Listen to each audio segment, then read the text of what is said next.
네, 안녕하세요. 종합토론 진행을 맡은 부천 아트워크 전시 디렉터 황기순입니다. 네, 먼저 오늘 발표해주신 발표자분들께 깊은 감사 말씀을 드립니다. 공간과 폐허의 미학이라는 주제 아래 근대 산업시설 폐허를 장소적, 미학, 건축, 콘텐츠와 문화예술 경영적 측면에서 살펴보았습니다. 각자 분야에서 보여주신 깊이 있는 연구와 열정적인 발표 덕분에 우리 모두가 많은 공감을 가질 수 있었습니다. 오늘 이 자리는 단순히 학술적 정보를 공유하는 것을 넘어서 산업폐허 재생시설인 문화재생 공간으로서의 아트워크 비상구에 앞으로의 방향을 모색하고 그리고 또 함께 해결책을 찾는 그런 장이 될 것이라 기대합니다. 함께 해주시고 계신 내빈님들에게도 감사드립니다. 토론에 있어 여러분들의 열정적인 참여와 소중한 의견 기대하겠습니다. 그럼 이제 본격적으로 종합토론을 시작하도록 하겠습니다.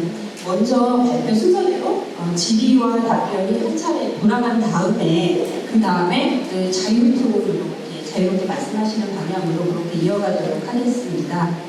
첫 번째 발표로 신상철 교수님께서 폐허와 순고미라는 제목으로 폐허의 미학을 가장 잘 구현한 작가로서 명성을 떨쳤던 이베르 로베르의 작품 체계를 통해서 18세기 유럽, 프랑스의 고전 취향의 확산과 역사화에 대한 어떤 사회적 관심이 폐허비로 어떻게 전개되었는지 그리고 그 이후 19세기 낭만주의 시대 빅토르 위고를 위시로 폐허 건축이 문화재로 인식이 되고 그리고 20세기에 들어 산업유산의 개념으로도 근대 건축물도 이 개념이 적용돼서 문화유산화 되었음을 아주 잘 짚어주셨습니다. 저는 사실 그 선생님의 발표를 들으면서 이은상 작사 홍명파 작곡의 장안사가 떠올랐습니다. 여러분들도 잘 아시는 부분인데요. 사실 이 폐허에 대한 이런 개념과 어떤 사고는 서양의 것만은 아니죠. 인류 보편적인 어떤 그런 감상이라고 생각을 합니다. 그래서 장안사는 이제 이은상 시인이 금강사 1930년대 이제 금강산을 낸 장안사의 폐허를 보면서 느꼈던 감상을 가지고 지은 노래인데요. 제가 한번 멋지게 불러드리면 좋겠지만 아쉽게도 음치라 가사만 잠깐 공유를 좀 하도록 하겠습니다. 장하던 금전벽우 찬재되고 남은 터를 이루고 또 이루어 오늘을 보이리라. 흥망이 산중에도 있다니 바로 비강하여라. 그러니까 세상에 흥망성쇠가 산중에도 있다는 어떤 슬픈 비행기를 이제 폐허가 가지고 있는 그 위대한 건 세락이라는 이중성으로서 우리가 이제 굉장히 많은 상념에 잠기게 하는데요. 이런 또 다른 예술을 창발하게 하는 바로 폐허가 가진 어떤 힘과 아름다움이 아닌가 합니다.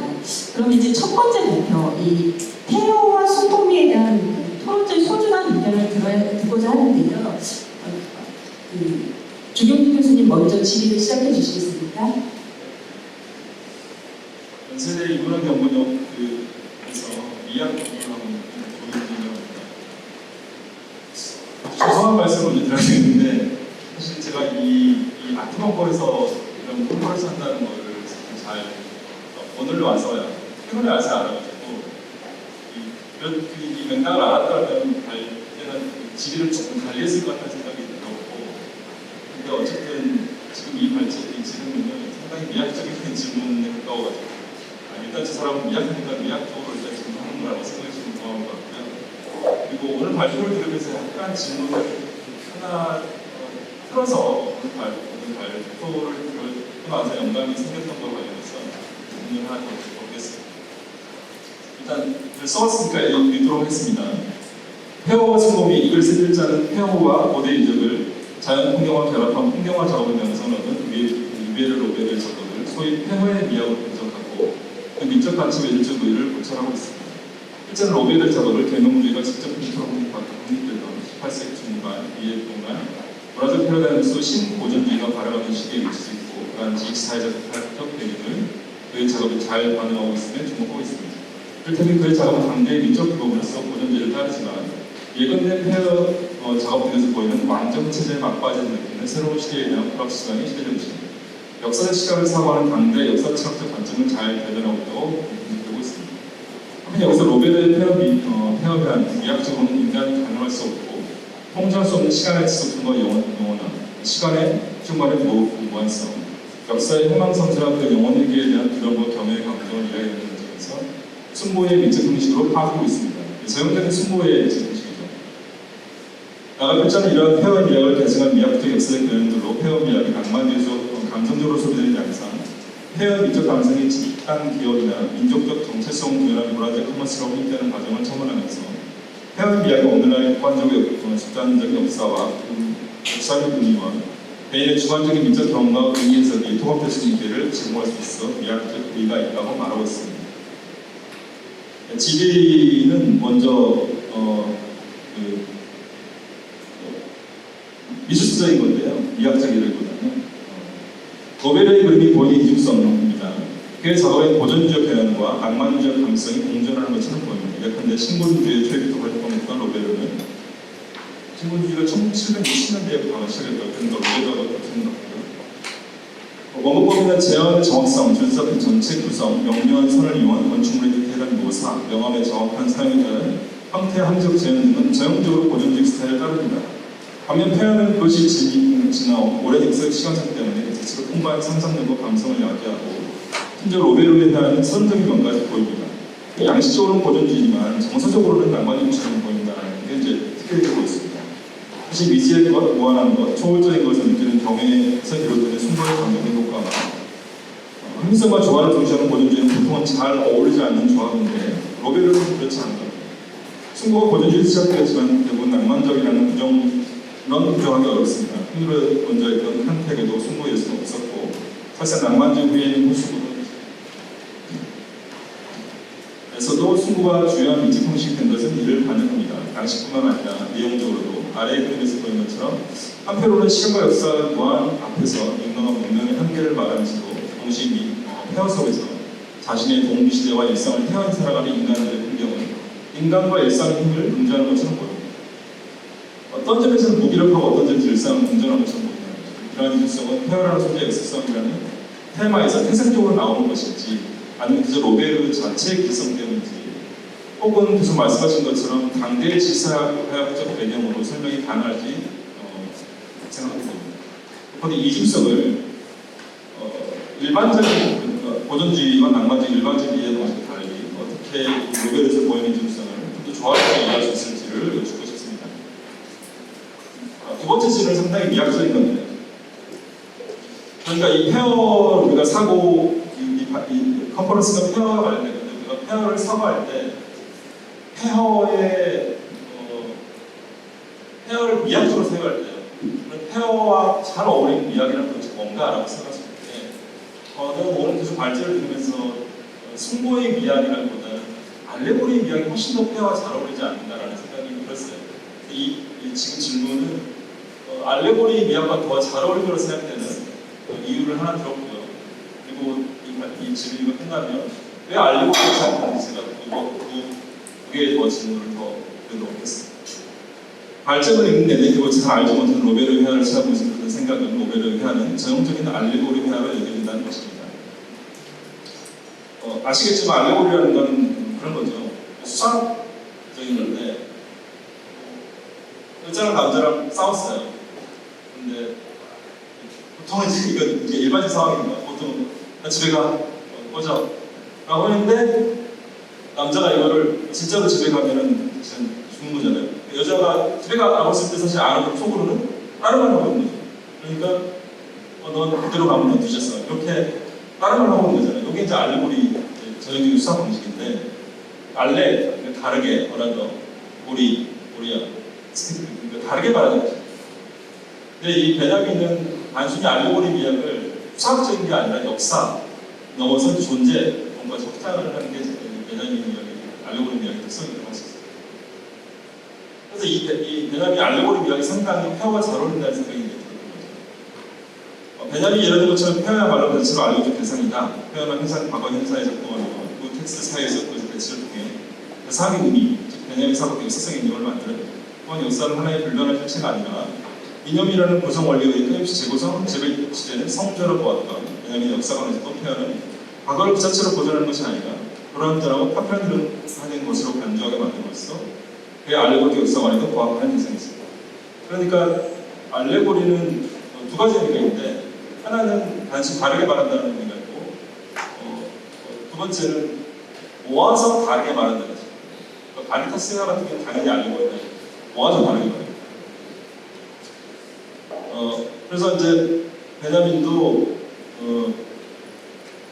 근데 이제 베냐민 폐하를 봤던 거는 이 멀쩡한 건물에서는 폐하의 이야기, 알레고리 이야기 떠오르지 않아요. 멀쩡한 건 완전하니까 그대로 이름 잘 유지하고 있고 실제로 좋은데 우리가 그걸 다시 다르게 생각하거나 다른 걸 만들 때 생각하고 다른 게 떠올릴 생각이 없거든.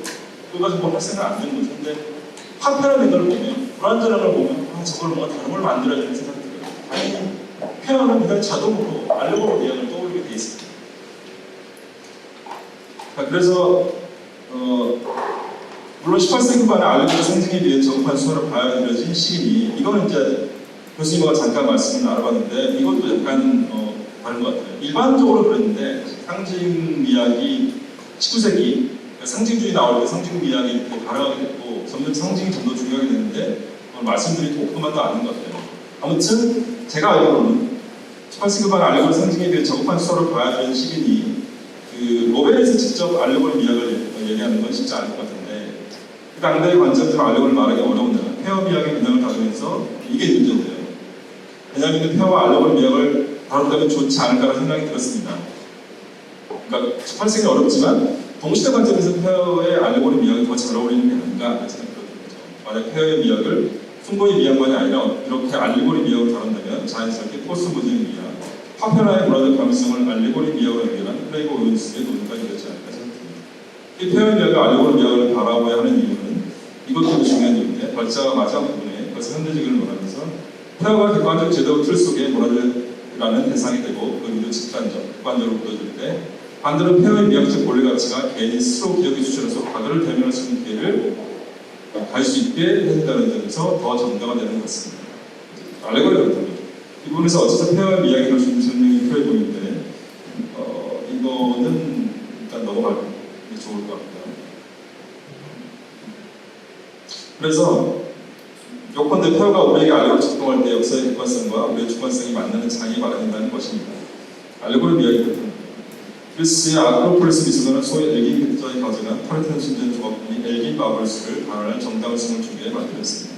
그리스는 엘긴 마블스가 그리스의 정체성과 프라이드, 즉 그리스의 자체라고 말하며 반환을 요구했습니다. 이런 상황이 특징을 받는 폐허의 객관적으로 제도적으로 다루는 방식일 텐데 우리가 그래서 알레고리를 접근실 때 그것은 단순히 객관적으로 보존된 의미의 문화적이 아니라 항상 다른 무엇이 될 수 있음을 예고하는 전적 대상이 되며 그런 안에서 우리는 폐허의 알레고리를 통해 보존된 역사가 새로운 움직임이 되는 경험을 할 수 있습니다. 이게 이제 주관성과 객관성을 어떻게 조화할 것이냐는 문제가 이제 교수님께서 제기하시는 문제고 저는 이거를 하나 더 붙이자면 왜 폐허를 알레고리 미학으로 바라봐야 되냐는 문제에서 아까 말씀하셨지만 기본적으로 숭고는 롱기누스에서 이제 아까 말씀드린 보르 그러니까 고양이죠. 이네스는 고양이. 그다음에 버프한테는 두려움이 있어요. 충격, 두려움. 칸츠한테는 다시 고양이를 보는 이성의 고양이. 굉장히 잘한다.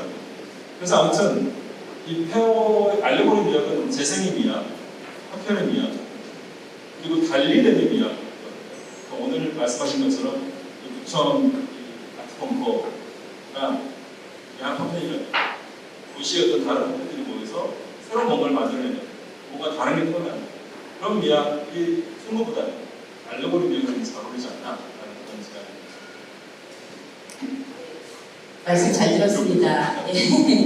조금 제가 좀 변을 좀 드리려면 아마도 저희가 발제를 부탁드릴 때 폐허와 숭고미라는 주제를 미리 드렸습니다. 그래서 숭고미에 집중하시게 된 게 아닌가. 사실 우리가 폐허를 말하면서 발표되는 얘기를 안 할 수가 없었을 텐데 그걸 조금 이제 미리 말씀을 드리고 신상철 교수님께서 질의내용에 대한 답변 해주시겠습니다. 들리죠?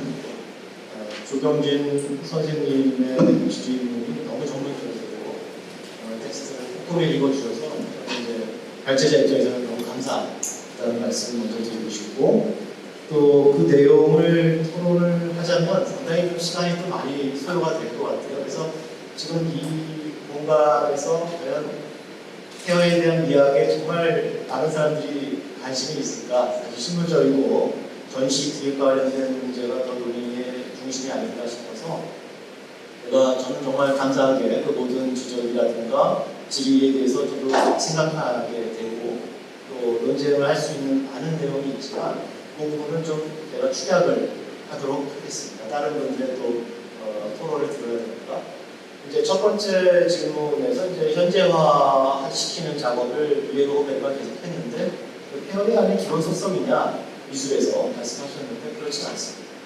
18세기에 이제 고고학 유적이 발견되고 신고전주의가 이제 새롭게 등장하면서 그리스 로마 유적을 그림에 시각화하는 작업이 많이 등장을 했지만 이탈리아에서는 그거를 그냥 있는 그대로의 건축적인 모습을 보여줌으로써 하나의 어떤 수분위를 확보하는 그 현장을 방문한 사람의 기억을 보존시키는 그런 형태의 그림이 많이 나왔습니다. 그걸 이제 누타 양식이라고 부르거든요. 전망형 그림에 피라메지라든가 이제 파니니 같은 작가들이 많이 있습니다. 그런데 유베도 후베르는 계속 거기서 이제 현재 사람들이 그리스 사람들이 어떻게 사는가를 접목시키려고 노력을 하는데 거기에는 프랑스적인 특성이 두 가지가 결합되어 있습니다. 하나는 역사를 인식하기 시작한 계몽주의 화상가들의 영향. 이 디드로가 미술평론을 하면서 작가들한테 이 문제를 지속적으로 제기를 했고요. 두 번째는 그 프랑스 혁명을 직면하는 그 시대의 불안. 프랑스 혁명이 1789년부터 시작해서 계속 20년 이상 지속되는데 1760년대에 오게 되면 지금 사회적 분열이 이제 본격적으로 진행이 되고 긴장감이 조성되는데 거기에서 이제 인간의 현존에 대한 성찰을 작가들이 하기 시작하면서 과거와 현재 불확실한 미래 그걸 표현을 통해서 소개하는 이런 이야기 생겨납니다. 그 다음에 두 번째 질문 알레고리라는 이야기 메타포라는 게 매우 흥미로운 이제 지위이신데 미학자로서의 관점과 또 미술사학자로서의 관점은 약간 다른 점이 있습니다. 베냐민은 상당히 미학대면에서 중요한 인물이지만 또 미술사를 연구한 전문 학자는 아니죠. 그래서 저희가 17, 18세기 프랑스 미술에서 보면 알레고리를 메타포보다 훨씬 더 중요하게 보는 시각이 많습니다. 왜냐하면 메타포라는 것은 1대1로 뭔가를 조응하는 거다. 시든 꽃이 있으면 죽음을 상징합니다. 근데 알레고리라는 것은 여러 개가 조합이 돼서 추상적인 것을 생각하게 만듭니다. 예를 들어서 우리가 시각화시킬 수 없는 죽음, 시간, 바람 이거를 여러 개의 스토리로 구성해서 보여줍니다. 그래서 이런 알레고리가 있는 그림을 가장 프랑스에서는 수준 높은 그림으로 봤고 아카데미에서 예술의 위계를 정할 때도 첫 번째 등급으로 역사화와 종교화를 들었는데 그 이유가 바로 알레고리가 있는 겁니다. 따라서 이 유베도 후베르의 역사는 그 자체가 알레고리가 들어있는 그림이라고 해석을 할 수 있고요. 마지막으로 이제 그 현대사와 연계한 그 부분은 제가 이제 이 발제를 준비하면서 가장 이제 고민을 많이 했고 제가 연구했던 18세기 이야기에서 첨가한 부분인데 선생님께서 정확하게 지적을 해주셨는데 공동의 기억, 정체성 때문에 폐허에 관심을 가지게 돼요. 폐허를 보존하는 작업을 했는데 과거에 있는 모든 것을 보존하는 작업에서 공동의 기억이 긍정의 역할만 하는가? 여기에 대해서는 제가 좀 의문이 들었습니다. 공동의 기억은 정말 존재할까? 모든 사람이 동의하는 하나의 기억이 과연 존재할 수 있을까? 그런데 우리는 계속해서 기억을 만들어내는 작업을 하고 있고 확정을 시키려는 그런 노력을 하고 있습니다. 예를 들어서 대한민국 역사박물관 같은 그랬을 때 거기서 동의하지 않는 많은 의견이 나타나게 되는데 폐허는 그런 의미에서 더 현대사회의 가치가 있죠. 잠재적이고 또 유동적이고 개인의 경험이 개입될 수 있고 그래서 상상력이 가미되는 이 역사에 대한 성찰이 가능하다는 점에서 현대사회에서 더더욱 폐허 자체가 큰 가치를 지닙니다. 그렇게 답변을 드리면서 폐허에 대한 말을 나누도록 하겠습니다. 네, 감사합니다. 다음으로 심소민 선생님의 폐허로부터 소생된 도시문화 발표에 대한 쿤 파트너스 김종석 대표님의 질의가 있으시겠습니다.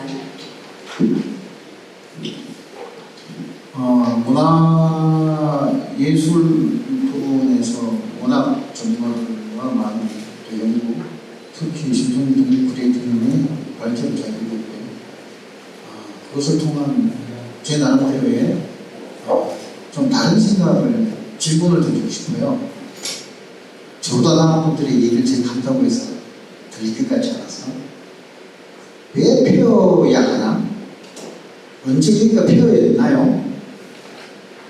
쓰레기 소각장으로 잘 활용이 되어 있었고 지역 주민들의 반대로 옮겼고 그 공간을 훌륭하게 폐허에서부터 이 지역 문화 예술을 잘 전시관으로 쓰고 있는데 이 폐허라는 단어에부터 시작하는 건 좋은데 너무 폐허 쪽에 얘기가 집중되는 것을 제가 오늘 듣고 조금 더 발전된, 도약할 수 있는 지속 가능성이 있는 그런 도시 환경 변화? 왜 지역 주민들과 공유가 안 되나? 정원은, 즉 또 입구는, 들어오는 접근성은, 그리고 또 이웃 마을과의 소통할 수 있는 창호 개방이나 이런 것으로 인해서 시각적 확보와 이웃들도 우리 그들의 착용이 되어주는 그런 노력이 있어야 되지 않을까 싶고요. 그런 부분에서 잘 실험적인 공간 그리고 파고갈 수 있는 건축적 변화가 있었을 때 그런 건축적인 예술 설치 기술이라든지 그 실험할 수 있는 그런 재미있는 그 이벤트 그리고 또 하나는 제가 오늘 투어를 하면서 느낀 건데 어린이들을 위한 그런 놀이터, 어린이들의 그 심리 발달을 발견할 수 있는 그런 가치 그런 것을 또 만들어서 실험을 해보면 어떨까. 그것 또한 건축적 변화에서 오는 것이거든요. 어린이 놀이터로. 그래서 이런 부분들에 대한 것을 저는 제가 많이 적어 왔었는데요. 이거 아무 필요도 없는 것 같아요. 기본적으로 제가 드릴 수 있는 것은 또 다른 그런 좀 과감한 도전이 필요할 것 같다라는 말씀을 드리고요. 그래서 저는 여기까지 하겠습니다.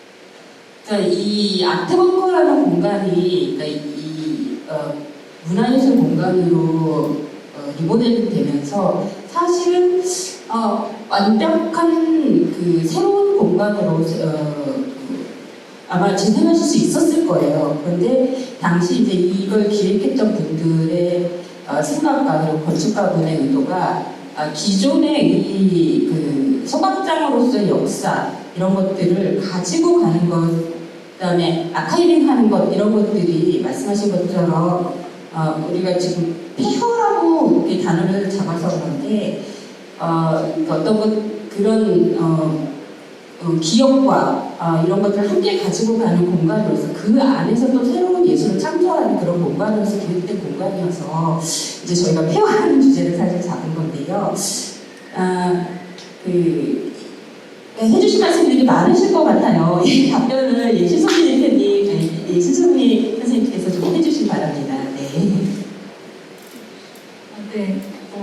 사실 질문에는 좀 더 구체적인 어떤 건축적인 제안들에 대한 얘기를 해주시고 계셔서 그 얘기를 하실 때는 또 오늘은 굉장히 본질적인 이번 심포지엄 컨퍼런스 주제가 왜 폐허인가, 이 폐허가 과연 시민들하고 소통할 수 있는 주제인가라는 질문을 주셔서 그 부분 저도 맨 처음에 이 제안을 받고 제가 제안드렸던 발표의 제목이 원래는 폐허에 대항하는 예술, 건축 디자인이었거든요. 근데 주최 측에서 대항이 좀 뭔가 폐허를 부정적인 이미지로 보는 것 같다 해서 이제 대응으로 이후에 이제 변경한 바가 있습니다. 그래서 그 부분에 대해서 저도 생각을 해봤는데요.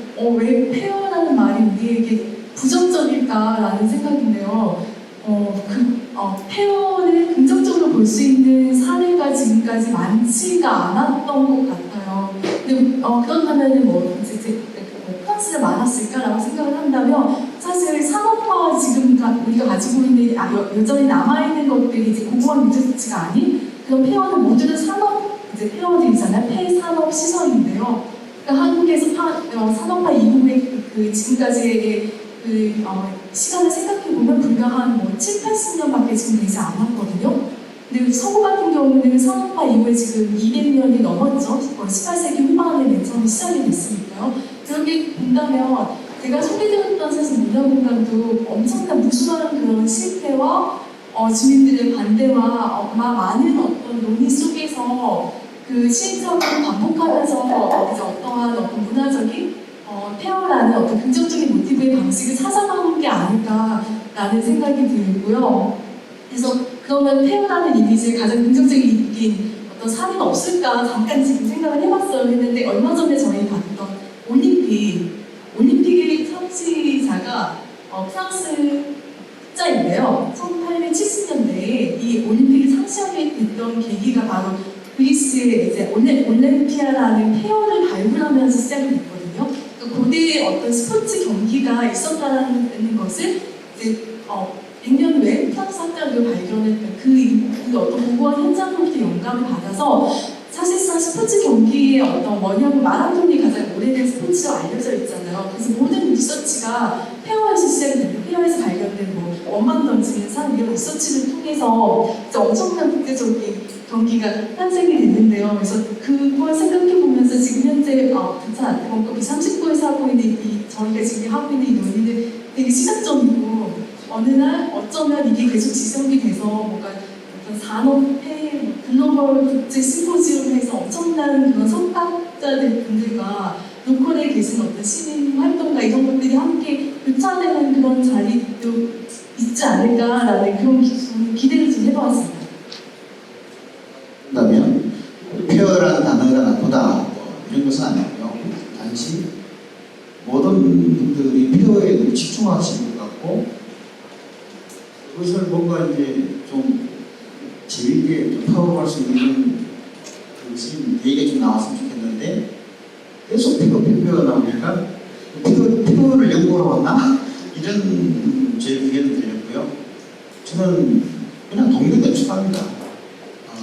20살 때 전파사 취직해서 전파사 25살 창업했고 지금 한 33년째 운영하고 운영을 했었는데 셀번 스타트업 어반플레이라는 친구들이 웰컴 센터라는 공간으로 좀 도시 활용하고 싶다 해서 짓고 있어요. 그리고 그 하는 과정에서 건축에 입문하면서는 2002년도에 땅이 있어서 줄 수 없이 짓게 돼서 제가 설계를 배우고 독학으로 저는 건축을 했습니다. 한 220여 채 건축을 했고요. 리모델링으로 한 200여 채, 신축을 한 20채 한 것 같습니다. 그런 많은 프로젝트를 실행하고 경험하면서 가진 그런 노하우를 단적으로 딱 보면 첫 번째는 시장 조사였고요. 또 두 번째는 컨텐츠를 좋은 컨텐츠를 안치기 위해서는 뭘 할까? 임대료 싸게 주는 방법밖에 없더라고요. 그리고 그 좋은 컨텐츠가 들어왔을 때 스타 건물이 탄생하고 그 지역이 변화한 것을 한 여러 마을에서 확인했고 증명을 했습니다. 그런 과정에서 저는 이런 시각성이 아트벙커 비상구에만 내부에서만 시각성이 있는 것을 저는 부정하고요. 미래에는 이웃 마을에서도 시각성을 확보해주면 그들의 차별이 좀 되어지고 그들의 실체가 되고 공유를 할 수 있는 그런 공간을 오늘 많은 토론이 좀 이루어지지 않나 해서 기대를 착득하고 좋았고 제 나름대로도 발전을 했었고 했습니다. 그런 뜻에서 좀 들어주시면 감사하겠습니다. 좀 첨언을 좀 드리자면 김종석 대표님께서는 여러분들 잘 알고 있는 연남동의 뭐랄까 굉장히 활성화되어 있는 그런 연남동을 과거에 과거에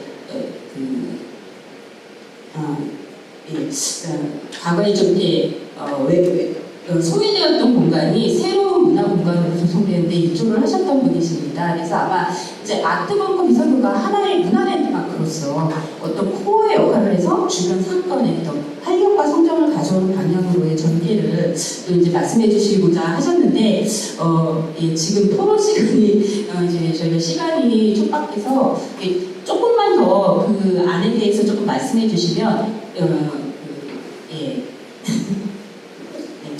다음 연사로 넘어가도록 하겠습니다. 지난번에 문인 모임에서 저희가 투어를 예비장이냐 담당하는 투어를 했었는데요.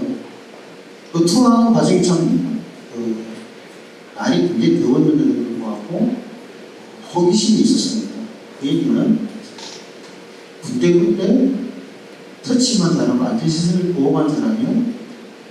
마을 하나 탄생하겠다. 골목길 하나 탄생하겠는데 그 골목길이 그냥 터치하지 않고 누구나 와서 투어하고 나갈 수 있는 그런 환경이 조성이 된다 그러면 이 아트볼크가 부천 한국의 그냥 마을 유성이 되지 않을까라는 생각이 했고요. 그거에 대한 그림도 한번 그려봤습니다. 상상 속에서 그렸지만 나중에 필요하시면 실제 모습으로 그려드릴 수도 있고요.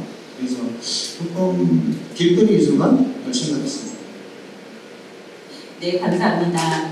다음으로 구보경 교수님의 새로운 예술을 탄생시키는 폐허의 공간 발표에 대한 양지영 교수님의 질의가 있으시겠습니다. 네, 안녕하세요. 저는 그 질이라기보다는 구보경 선생님의 발제에 대해서 이제 공감하는 그런 측면에 대한 좀 어떤 구현이라고 좀 생각을 해주시면 좋을 것 같습니다. 한 3년 전쯤에 여기 부천시의 그 문화도시 사업과 이제 연관해서 도시를 이렇게 둘러보면서 또 이 공간을 소개를 시켜주셔서 저도 와보고 이 공간이 어떤 가능성을 갖고 어떻게 전개될 것인가 좀 기대도 하고 호기심을 가졌던 그런 기억이 있습니다. 지금 이제 차분하게 이 공간과 폐허가 주는 힘에 대해서 좀 학술 대회를 통해서 이런 자리를 마련해 주신 거에 대해서 되게 뜻깊게 생각하고 저도 참여하게 돼서 기쁘게 생각합니다.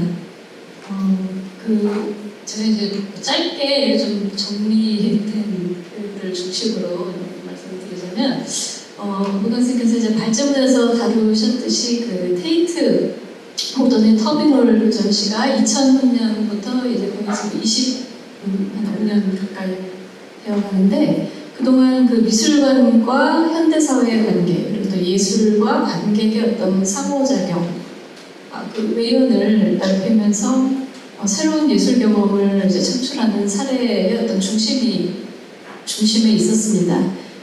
특히 이제 그 터미널이 화력발전소를 개조해서 조성한 그 테이터 모던에서 가장 상징적이고 또 전환적인 공간이다라는 사실은 그곳에서 생산되는 예술과 이야기 그리고 또 경험에 스펙터클을 더하는 요소임이 분명할 것입니다.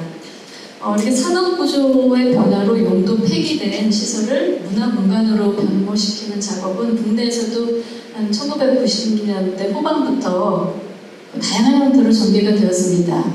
1999년도에 시작된 그 폐교를 활용한 창작 스튜디오 조성이나 폐산업시설 문화재생 그리고 또 유휴공간 문화재생 활성화 등 주로 이렇게 다양한 정부의 정책 사업의 일환으로 전국의 여러 유휴 폐산업시설들이 문화공간으로 재탄생되어 왔습니다. 이 부천 아트벙커 B상부 역시 그 철거를 앞두고 방치되어 있던 그 폐기물 소각장이 문체부 폐산업시설 문화재생 사업을 통해서 실험적인 복합 문화공간으로 변모한 사례라고 할 것입니다. 그런데 이제 특히 이렇게 저도 그래서 폐허와 이 폐산업시설의 재탄생 이거의 관계에 대해서 좀 이렇게 생각을 해보면서 폐허의 좀 사전적인 정의도 다시 한번 찾아봤던 것 같은데요. 용도 폐기돼서 심각하게 손상되고 방치된 시설 또는 공간을 의미하는 것인데 이런 그 폐허가 전시 공간으로 변신해서 예술가와 이제 지역 그리고 관객들에게 상상력과 영감을 자아내는 것이 이제 도시재생 정책이나 문화 정책의 틀을 넘어서 다양한 어떤 민간적인 차원에서도 이렇게 자발적으로 자생적으로 이루어지는 것을 보게 되는데요. 실험적으로 이루어지는 것을 보게 되는데요. 일례로 이제 얼마 전에 저도 다른 분의 어떤 추천을 받고 그 더운 여름을 찾아가는 게 있는데, 익산에서도 이렇게 춘포 도정 공장이 이제 갤러리로 변신한 건데, 그곳은 일제강점기에 세운 정미소로 한 98년까지 운영이 되다가 그 이후에는 완전히 버려진 그냥 그 시골의 폐공장이었습니다. 그 공장을 어떤 예술가가 그 지역을 방문하다가 진짜 우연한 계기로 그 공장을 발견하게 되고 어떤 미학을 발견한 거죠. 자신들의 자기의 어떤 예술적인 실험을 해볼 수 있는 그런 공간으로서 재해석하고 재발견해서 그런 부분들이 미술가와 뭐 다른 시인 간의 어떤 의기투합, 그리고 그 공장을 소유해서 뭔가 문화적인 공간으로 이렇게 탈바꿈시키고자 했던 소유주와의 그 열정으로 말을 이제 비로자면 죽어가는 것을 살리는 예술의 힘을 경험하는 그 특별한 장소로 많이 이제 회자가 된 바가 있습니다. 뭐 이런 것뿐만이 아니라 우리가 요즘에 아까 얘기했듯이 유산 산업이라던가 혹은 또 사회적인 트렌드로는 레트로 감성 뭐 이런 것과 맞물려서 이제 다양한 이런 폐기된 시설, 폐허들을 예술 공간으로 탄생시키는 것들은 뭐 그 사례를 이제 언급하기 뭐 부족할 정도로 굉장히 이제 많이 이루어지고 있는데요. 저는 그 부금 발자에서도 강조하셨듯이 이제 이런 여러 사례 속에서 그럼 이런 폐허가 동시대 사람들에게 예술적인 의미를 생산하며 존재하는 그 조건이 무엇일까? 이거에 대해서 좀 성찰해보는 것이 중요하다라는 점에 좀 공감을 하면서 그 지점에 대해서 생각하겠습니다. 말씀하신 것처럼 그 터미널의 전시 프로젝트가 그 공간이 주는 힘을 바탕으로 예술가들에게 새로운 시도를 불러온 것, 이게 1차적으로 굉장히 중요한 지점이죠. 그리고 또 이를 통해서 관람객 입장에서는 단순한 어떤 감상을 넘어서 신체적인 움직임 혹은 사회적인 대화, 그리고 또 경이로움과 같은 기존의 미술관 경험 그리고 전시 경험과는 다른 경험을 창출하는 이렇게 좀 선순환적이고 총체적인 성격, 이것이 폐 공간을 창의적인 문화 공간으로 지속 가능하게 하는 조건이 아닐까 이렇게 생각을 해봤습니다. 이러면서 제가 또 떠올렸던 거는 그 뉴욕시의 사례인데요. 뉴욕시는 사실은 그 루인이 엄청난 그 관광 산업이자 사람들의 색다른 문화 체험으로 정말 자리 잡았습니다. 일종의 다크 투어리즘 같이 해서 뭐 뉴욕시의 10대 루인 뭐 이런 거 검색하면 되게 많이 나오는데, 그런 건물들은 정말 폐가 같은 그런 공간들로 진짜 존재하고 있고, 그 중에 일부는 루즈벨트 뭐 섬처럼 이제 어떤 문화예술 공간으로 다시 이렇게 최근에 재탄생한 사례도 있고, 그런 루인을 어떻게 보존하고 활용할 것인가에 대한 시의 그 조례 같은 거를 통해서 굉장히 일종의 루인이 하나의 산업으로 이렇게 활성화되어 있는 곳이기도 한데요. 특히 뭐 그거에 이런 꼭 아니더라도 아마 많은 분들이 아시다시피 하이라인 공원 이 프로젝트가 굉장히 이제 성공한 그 사례를 다시 한번 좀 떠올렸습니다. 이것은 그야말로 고가의 그 폐기된 화물 철로 한 1.6km 정도 되는 그 철로가 1980년대 이후로는 폐쇄되었던 것을 2000년대에 다시 이제 공원으로 재탄생시킨 건데, 아까 심성희 선생님께서 파리의 뭐 많은 예를 말씀해 주셨듯이 파리의 그 프롬나드 플란테에서 영감을 받아서 이제 미국 건축가가 하이라인 프로젝트로 발전을 시켰고, 또 우리나라의 그 서울로 7017 이거를 이제 벤치마킹해서 만든 사례인데 뭐 다 같지는 않죠. 모양은 비슷하고 뭐 벤치마킹 하더라도 어떤 곳은 성공하고 어떤 곳은 그렇지 않을 텐데 그 조건이 뭘까, 그런 부분을 좀 생각을 해보는 것입니다. 실제로 뭐 하이라인 같은 경우에는 이렇게 그 오랫동안 버려진 그 고가 화물 철로의 역사성을 부분 남기면서 산책과 조망 그리고 또 생태와 예술이 공존하면서 사람들에게 새로운 경험을 창출하는 사례로 이제 우리가 굉장히 폐허의 지속 가능성을 생각하게 해주는 그런 사례라고 보여지는데, 또한 이 하이라인은 그 지역이 이제 도축장 밀집 지역이었던 것이 갤러리 지구로 변모한 첼시, 그리고 또 위트니 미국 미술관 요 두 곳을 이렇게 도보로 연결하는 지점이 되면서 시민들의 예술적 삶을 한층 풍성하게 하는 도시의 명소가 되었습니다. 아까 다른 토론자 선생님께서 그 주변의 어떤 상업과 민간의 자본과의 어떤 결합 이런 부분을 토론문에서 좀 강조하셨던 것 같은데요. 물론 그 하이라인의 이제 주변의 거대한 상업이나 어떤 자본과 연관이 되어서 그 공간 자체가 하나의 이제 장소로 됐다고 볼 수도 있는데요. 그래서 저는 그 발제자께서 지적하셨듯이 폐허가 예술적으로 재탄생되는 것은 단기간에 어떤 홍보나 방문자 수치로 이렇게 성공을 판명하거나 가능한 것은 아닐 것이라고 생각합니다. 그렇다고 해서 어떤 물리적인 건축과 프로그램만으로도 충분하다고 생각하기는 어려울 것 같고요. 그래서 예술가와 지역 내 관람객이 함께 새로운 관계를 좀 형성할 수 있고 또 의미 충만한 현상이라고 말씀하신 그런 것이 이제 무엇일까? 그것을 가능하게 하는 이 새로운 경험과 이야기, 기억, 주변 환경과의 관계와 같은 그런 무형적인 성격이 이런 폐허의 새로운 의미를 부여하고 지속 가능하게 하는 요소가 될 거라는 그런 지적을 좀 쉽지 않지만 생각을 하게 되는 부분이 있었습니다. 우리가 이제 뭐 익숙히 아는 그 인문지리학자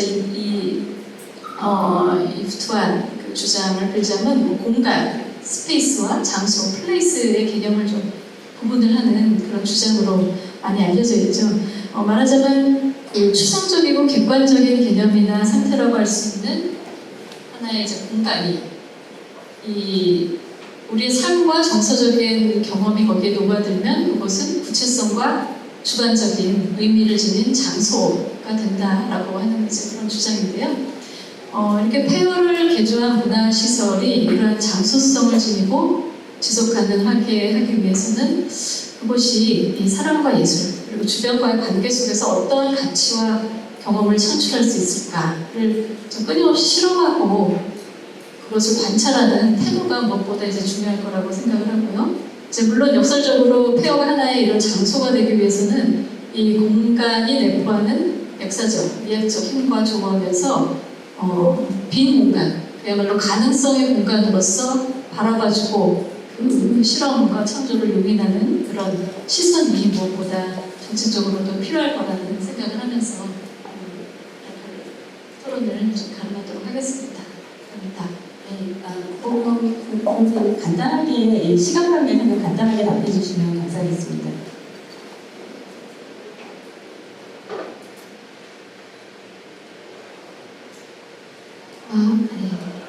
양지영 교수님의 토론 잘 들었고요. 사실은 제 의견에 저도 많이 참조를 했고 먼저 이런 연구에 보탬이 되고 그 크레딧을 드릴 수 있는 분이 양지영 교수님이십니다. 양지영 교수님의 그 공동체 미술관이라든지 사회적 실천 미술관의 역할에 대한 이야기에 대해서 많이 공감하는 바에 의해서 저도 그런 논지를 피고 테이트 모던 미술관을 통해서 또는 더 나아가서 문화공간이 앞으로 나아가야 할 방향성과 어떤 그런 이야기들을 같이 한번 고민해 봤었는데 그러면 의미 충만한 공간이 되기 위한 문화공간의 역할, 아트원과 관련 무엇을 할 수 있을까에 대한 문제로 우리가 결국은 이 발표와 우리가 오늘의 이 장이 결국 그 문제와 같이 고민하는 장으로 귀결이 되어야 될 것 같습니다.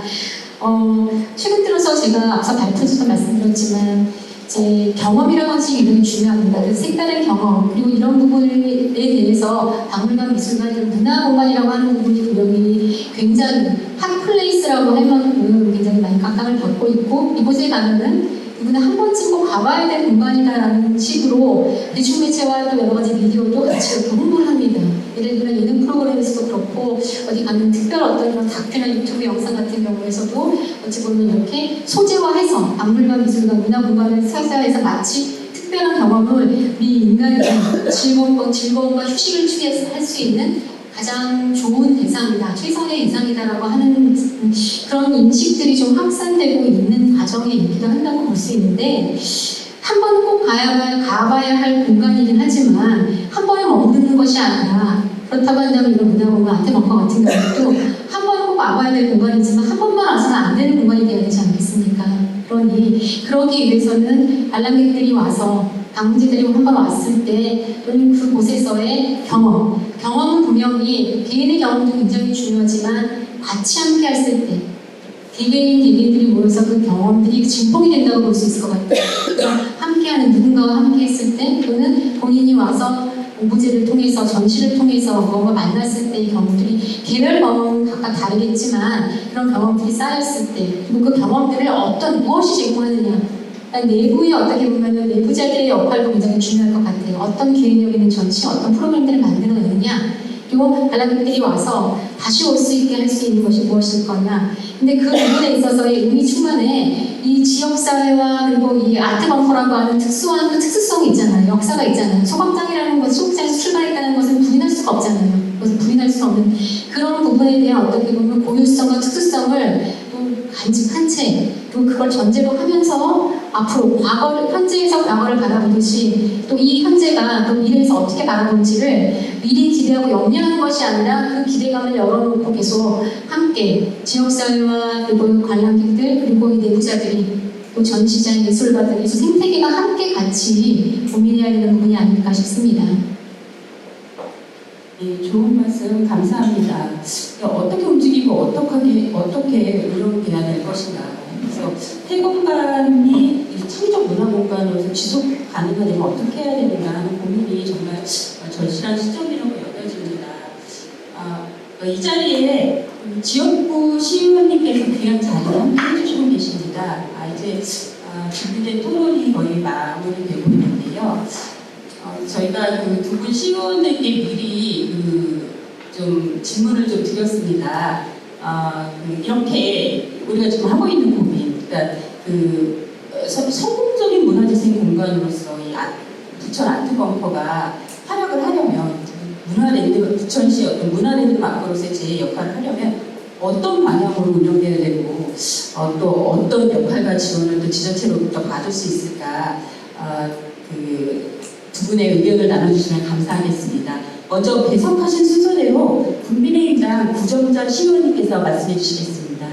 네, 구정자입니다. 비상구를 지역구로 있는 시의원으로서 간단하게 말씀드리겠습니다. 아까 발제문을 들으면서 짧은 시간이라면 짧은 시간인 것 같은데 많은 공부를 했습니다. 그래서 저희는 그 발제문을 보면서 좋은 점도 많고 정말 배워야 될 게 많다. 순간적으로 공부가 많이 됐다 이렇게 생각을 했는데 시의원으로서 지역구 의원으로서 제가 느낀 얘기를 잠깐 하겠습니다. 제일 공감하는 것은 그 발제문에 있어서 중요한 것은 모든 시민들이 체감하고 같이 공감해야 된다는 느낌을 받았고요. 또 여기 비상구가 지금 이렇게 폐허해서 예술의 공간으로 되기 전에 30년 전에 중동 1 신도시가 만들어지면서 바로 집 앞에 이런 소각장이 생긴 자리입니다. 그래서 지역 주민들이 반발이 컸고 또 대립도 많았고 대립 과정에서 구속도 돼서 이렇게 구속된 분도 있고 그리고 또 몇 년 그 소각장이 생긴 이래 다이옥신이라는 것이 발견돼서 또 우리 KBS 방송 9시 뉴스에 톱 기사로 나온 일도 있고 그런 과정에 이 지역 주민들은 이곳에 대한 트라우마가 큽니다. 근데 이제 이렇게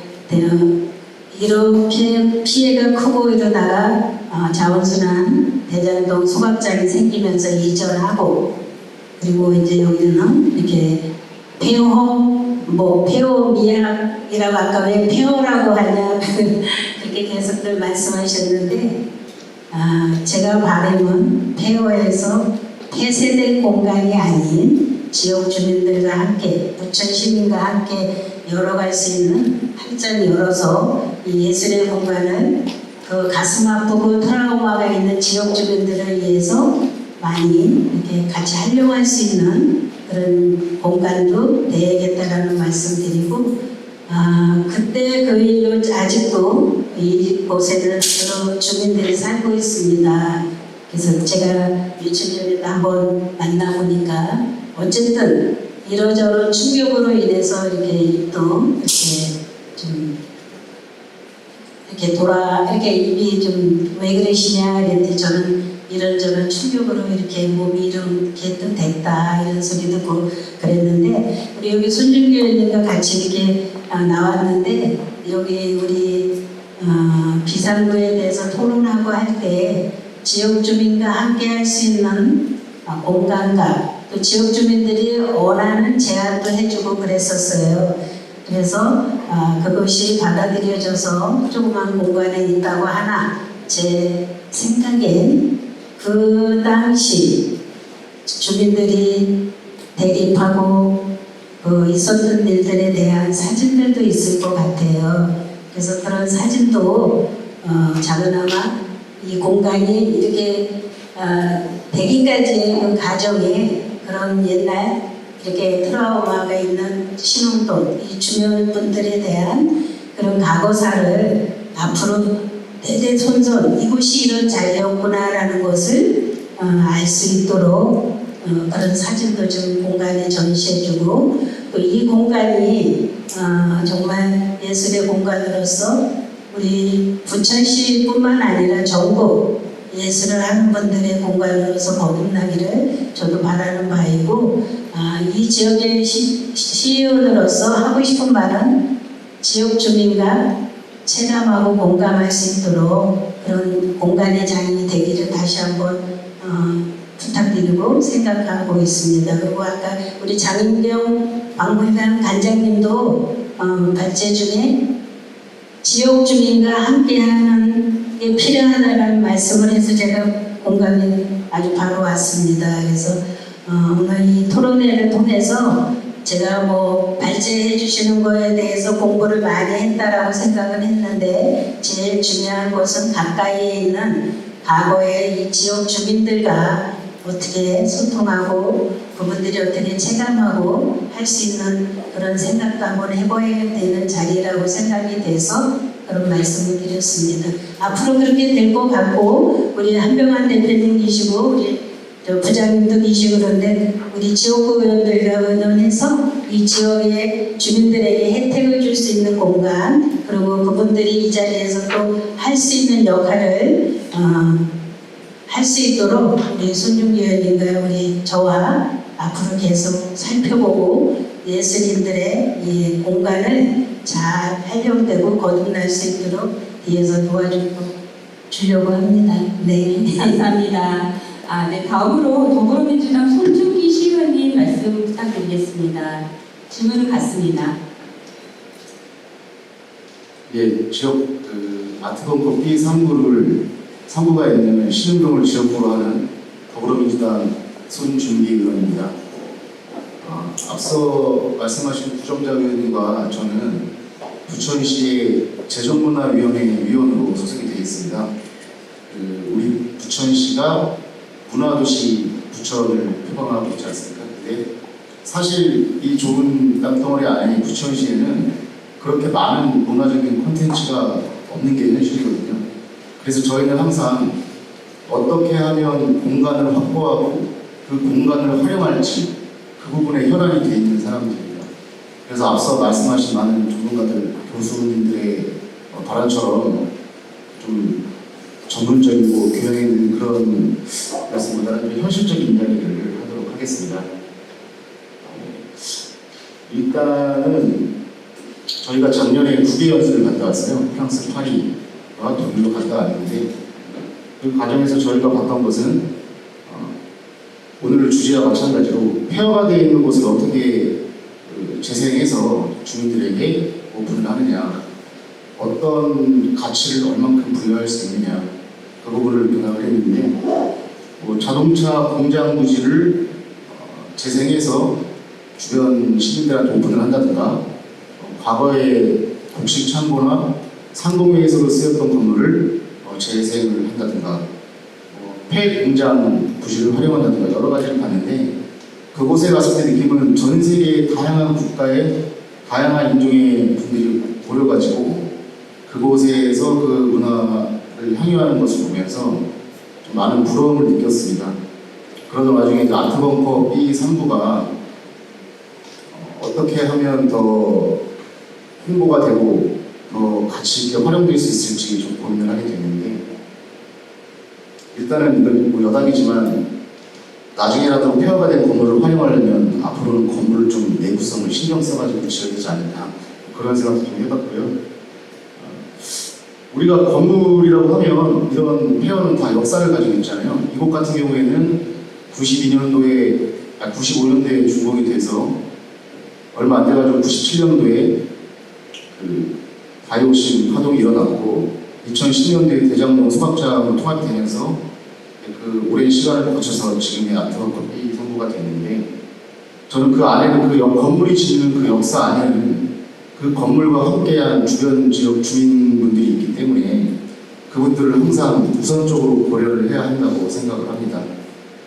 뭐 이런 우리가 폐허가 된 건물들을 활용할 수 있는 방안은 여러 가지가 있을 텐데, 뭐 일반적인 주거용 건물이거나 상업용 건물이었던 같은 경우에는 그 건물이 어떠한 시간을 거치면서 역사성을 갖는 동안 그 주변 주민들이 크게 불이익을 받거나 불편한 것이 없었을 거예요. 하지만 아트벙커 B3부는 애초에 소각장이었고 그것은 필수적인 시설이긴 하지만 또 기피 시설이기도 합니다. 이 건물과 역사를 함께한 그분들한테는 그 역사가 결국 유쾌하지 않았을 거예요. 그렇기 때문에 이런 공간을 활용한다고 하면 뭐 누구에게나 불특정 다수에게 오픈되어 있고 누구에게나 문화예술을 향유할 수 있는 그런 공간이 되어야겠지만, 이 건물 주변에 있던 인접한 주민분들이 조금이라도 더 혜택을 볼 수 있는 그런 공간이 될 수 있으면 좋겠고요. 제 짧은 지식이지만 과거에는 문화예술이라는 것이 뭐 부유층이나 고위층 같은 일부 엘리트 집단이 향유하던 독점하던 그런 문화였잖아요. 그러다가 문화민주화라는 단계를 거치면서 그들이 생성한 문화예술을 대중들이 접할 수 있는 기회를 확산시키자, 이렇게 되어서 이런 문화예술이 많은 전 세계 국가의 전 세계 그 사람들한테 확산이 된 거고, 지금은 그걸 넘어서서 이제 문화민주주의라고 해가지고 이 문화 자체를 향유하는 것뿐만이 아니라 대중들이 직접 만들어내는 그런 단계가 왔다고 생각을 해요. 저는 그 뭐가 맞고 뭐가 틀리다라고 답을 지을 수는 없다고 생각합니다. 다만 이런 폐 건물들을 활용을 할 때는 그 중간에 어느 한 지점에서 적절히 균형을 이루면서 최대한 우리 지역 주민들의 혜택을 볼 수 있게끔, 그리고 나름대로는 이 건물이 전 세계적으로 아트벙커 B3부가 이름을 알려서 유명한 아티스트들이나 이런 분들이 와가지고 전시도 하고, 때로는 동네 주민들이 와서 동네 지역 예술가들이 전시도 하는 그런 공간으로 좀 활용되기를 바라는 바입니다. 이상입니다. 네, 감사합니다. 사실 여기 앉아 계신 모든 분들이 같은 이야기를 한 게 아닌가라는 생각도 듭니다. 문화가 거리를 만들고 미술관이 도시를 바꾸고, 그러니까 그런 어떤 이상을 실현하는 케이스가 아트벙커 B3부가 되기를 희망을 합니다. 저희에게 주어진 시간이 사실은 진짜 할 말들이 많으실 텐데, 저희에게 이제 허락된 시간이 거의 다 된 관계로 오늘의 토론을 이렇게 마쳐야지 될 것 같습니다. 혹시 이 질문을 꼭 하고 싶습니다 하는 분이 계시면 플로어에서 질문 하나만 받겠습니다. 없으신가요? 네. 예, 그러면 이제 폐허는 이제 단순히 파괴된 물리적 공간이 아니라 과거와 현재를 연결한 매개이자 또 미래를 상상할 수 있는 아주 특별한 공간이 아닐까 합니다. 다시 한번 참석해주신 모든 분께 감사드리고요. 앞으로도 아트벙커 B3부의 발전 방향에 대한 의미 있는 논의와 실천은 계속되기를 바랍니다. 감사합니다.